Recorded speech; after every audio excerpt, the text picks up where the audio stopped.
Hi everyone, welcome to इनफ्लेक्चर्स। आज के इस वीडियो सेशन में अगेन हम फार्मेसी एंट्रेंस एग्जामिनेशन के बारे में बात करेंगे और यहाँ पे हम स्टेट पॉपुलर एंट्रेंस एग्जाम्स के बारे में डिस्कस करेंगे। इससे पहले हमने नेशनल एंड यूनिवर्सिटी लेवल के एंट्रेंस एग्जामिनेशन के बारे में डिस्कस किया था।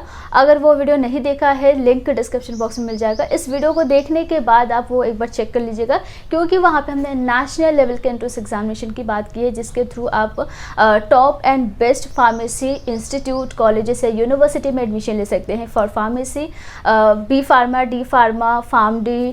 ठीक है, यहाँ पे कुछ पॉपुलर एंट्रेंस एग्जाम के बारे में ही बात करेंगे। और अगर इस वीडियो में कोई ऐसे पॉपुलर स्टेट लेवल के एंट्रेंस एग्जाम छूट जाते हैं तो वो आप हमें कमेंट करके बताइएगा। आइए आज का वीडियो स्टार्ट करते हैं।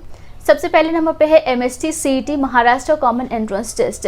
ये जो स्टेट एंट्रेंस एग्जाम है, इसके लिए हर वो स्टूडेंट एलिजिबल है जो इंडियन सिटीजन है। अगर आप इंडिया के किसी भी स्टेट से बिलोंग करते हैं तो आप महाराष्ट्र CET के लिए अप्लाई कर सकते हैं। लेकिन जो आपकी रिजर्व्ड कैटेगरी की जो कंडीशन होती है, लाइक जो रिजर्वेशन में आते हैं, यहाँ पर रिजर्वेशन फैसिलिटी आपको नहीं दी जाएगी अगर आप महाराष्ट्र से बिलोंग नहीं करते हैं। इसके अलावा यहाँ पे अप्लाई करने के लिए, यहाँ पे एडमिशन लेने के लिए एलिजिबिलिटी कंडीशन क्या है? सबसे पहले तो यहाँ पे आपका B pharma, D pharma and pharm D course होता है। फार्म डी एक डॉक्टर लेवल का कोर्स है, डॉक्टर ऑफ फार्मेसी। अगर आप ये करना चाहते हैं तो 12th के बाद आप कर सकते हैं यहाँ पे महाराष्ट्र के किसी भी गवर्नमेंट या प्राइवेट कॉलेजेस से। एलिजिबिलिटी के लिए आपके 12th में इंग्लिश, फिजिक्स एंड केमिस्ट्री, ये 3 सब्जेक्ट कंपलसरी है। इसके अलावा जो 4th सब्जेक्ट है वो मैथ्स या फिर बायोटेक्नोलॉजी या वोकेशनल सब्जेक्ट है, तो आप अप्लाई कर सकते हैं। कम से कम 45% होना चाहिए। अगर आप फार्म डी के लिए अप्लाई करना चाहते हैं तो इसके लिए कम से कम 50% 12th में होने चाहिए। JCET Goa common entrance test. इस एंट्रेंस एग्जाम को DTE कंडक्ट कराती है, directorate of technical education. And यहाँ पे सिर्फ आपका बी फार्मा कोर्स होगा। तो गोवा के जितने भी government and aided engineering college हैं वहाँ पे आप बी फार्मा कर सकते हैं। नेक्स्ट है OJEE, that is Orissa joint entrance examination. अब ये जो एंट्रेंस एग्जाम है, इसके थ्रू आप B pharma, D pharma, M pharma या फिर आप लेटरल एंट्री के थ्रू बी फार्मा कर सकते हैं।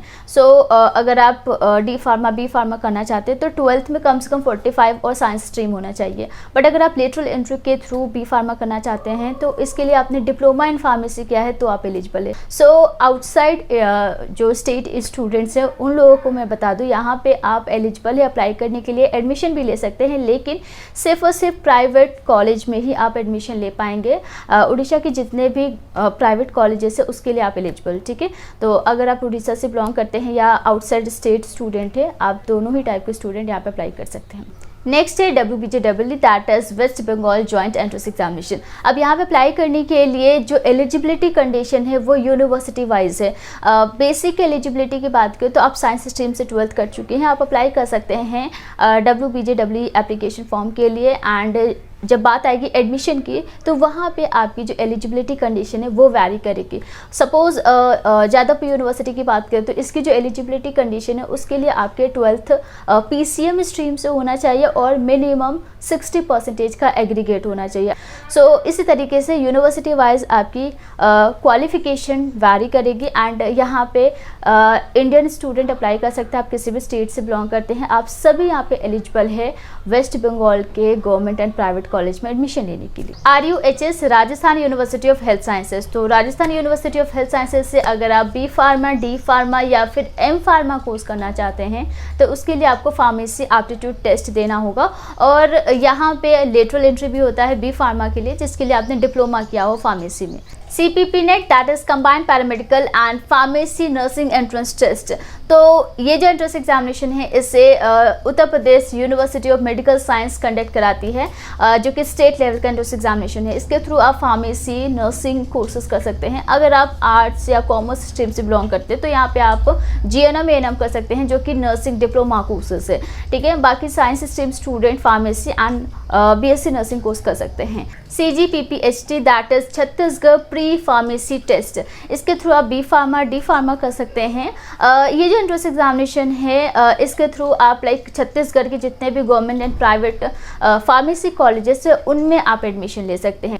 BCECE ये बिहार कंबाइंड एंट्रेंस एग्जामिनेशन है, जिसके थ्रू आप बी फार्मा कर सकते हैं। इसके अलावा और भी कई सारे डिग्री या डिप्लोमा लेवल के कोर्सेज होते हैं। बट अगर आप बिहार से बिलोंग करते हैं, बिहार का आपके पास डोमिसाइल है, तो ही आप अप्लाई कीजिएगा, क्योंकि अदर देन बिहार कैंडिडेट्स यहाँ पे एलिजिबल नहीं है। या फिर अगर आपके parents like mother father Bihar के रहने वाले हैं, बिहार के परमानेंट रेसिडेंट हैं या रिफ्यूजी है, तो आप अप्लाई कर सकते हैं। या फिर आपके पेरेंट्स का जॉब बिहार में है, पोस्टिंग बिहार में है, या बिहार गवर्नमेंट के अंडर या PSU के अंडर वो कोई जॉब कर रहे हैं, तो आप अप्लाई कर सकते हैं। ठीक है, सो BCECE के लिए अगर आप अप्लाई करते हैं तो यहाँ पे 2 कॉलेजेस है बी फार्मा के लिए।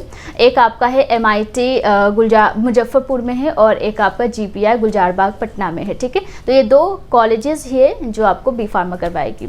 इसके बाद नेक्स्ट है DCECE। अगेन ये बिहार एंट्रेंस एग्जामिनेशन ही है, लेकिन ये डिप्लोमा कोर्स के लिए है। अगर आप डी फार्मा करना चाहते हैं तो आपको ये एंट्रेंस एग्जामिनेशन देना होगा, और एलिजिबिलिटी कंडीशन सेम है, लाइक आप बिहार से बिलोंग करने चाहिए, या आपके पेरेंट्स अगर बिहार के रहने वाले हैं तो आप अप्लाई करेंगे। UKSEE Uttarakhand state entrance examination, ये जो एग्ज़ाम है इसे उत्तराखंड टेक्निकल यूनिवर्सिटी करवाती है for B pharma and lateral entry B pharma. जितने भी लाइक उत्तराखंड के private government self financed colleges है, उनमें आप एडमिशन ले सकते हैं। HSTES Haryana state technical education society, और हरियाणा स्टेट के जो कॉलेजेस है उसमें एडमिशन लेने के लिए आप ये एंट्रेंस एग्जामिनेशन देंगे, और इसके थ्रू आप B pharma, lateral entry B pharma में एडमिशन ले सकते हैं, या फिर डी फार्मा कर सकते हैं।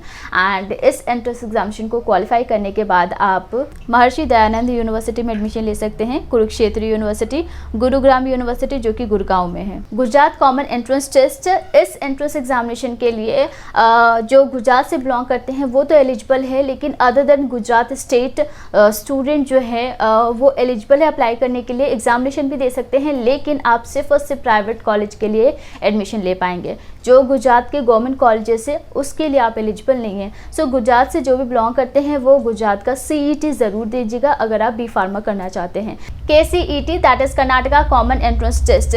सो इस एग्ज़ाम को KEA that is Karnataka examination authority conduct कराती है, एंड यहाँ पे कोई भी अप्लाई कर सकता है।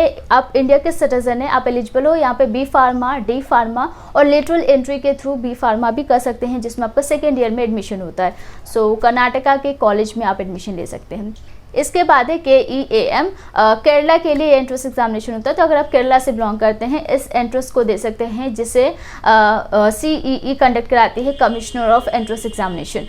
नेक्स्ट है TSEAMCET that is Telangana state engineering agriculture and medical common entrance test. तो इस एंट्रेंस टेस्ट को JNTU हैदराबाद कंडक्ट कराती है on the behalf of Telangana state council of high education. And यहाँ पे आप फार्मेसी कोर्स में बी फार्मा या फिर फार्म-डी कर सकते हैं। फार्म-डी जैसे कि बहुत कम यूनिवर्सिटी में देखने को मिलता है। डॉक्टर ऑफ फार्मेसी जो कि डॉक्टर लेवल का कोर्स है, तो ये 2 कोर्स आप यहाँ से कर सकते हैं। लेटरल एंट्री भी होता है। इसके अलावा अगर आप मेडिकल कोर्स देखें यहाँ पे, तो BSc नर्सिंग कर सकते हैं, BSc इन हॉर्टिकल्चर, फॉरेस्ट्री, BVSc, BFSc जैसे कोर्सेज करवाए जाते हैं। सो ये एक इंजीनियरिंग कॉलेज भी है।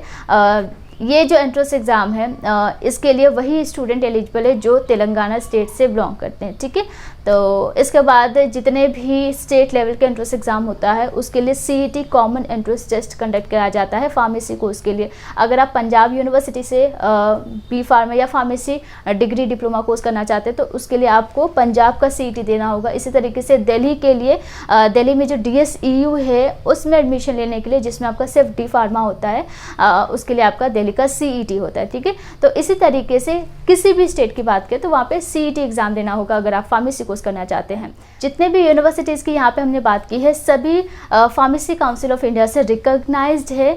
तो जब भी आप एडमिशन ले रहे हो फार्मेसी या किसी भी कोर्स के लिए, तो उसका जो भी रिकॉग्निशन होता है वो आप एक बार चेक कर लीजिएगा। तो कोई भी डाउट है एंट्रेंस एग्ज़ाम या फार्मेसी से रिलेटेड, आप हमें कमेंट कर सकते हैं। एक प्लेलिस्ट आपको डिस्क्रिप्शन बॉक्स में मिल जाएगा फार्मेसी से रिलेटेड, वो आप एक बार चेक कर लीजिएगा, क्योंकि वहाँ पे हमने कोर्सेज, कॉलेजेस, एंट्रेंस एग्जाम्स, कई सारी चीज़ें डिस्कस की है। ठीक है, तो एक एक करके आपको वीडियो वहाँ पे दिख जाएगा।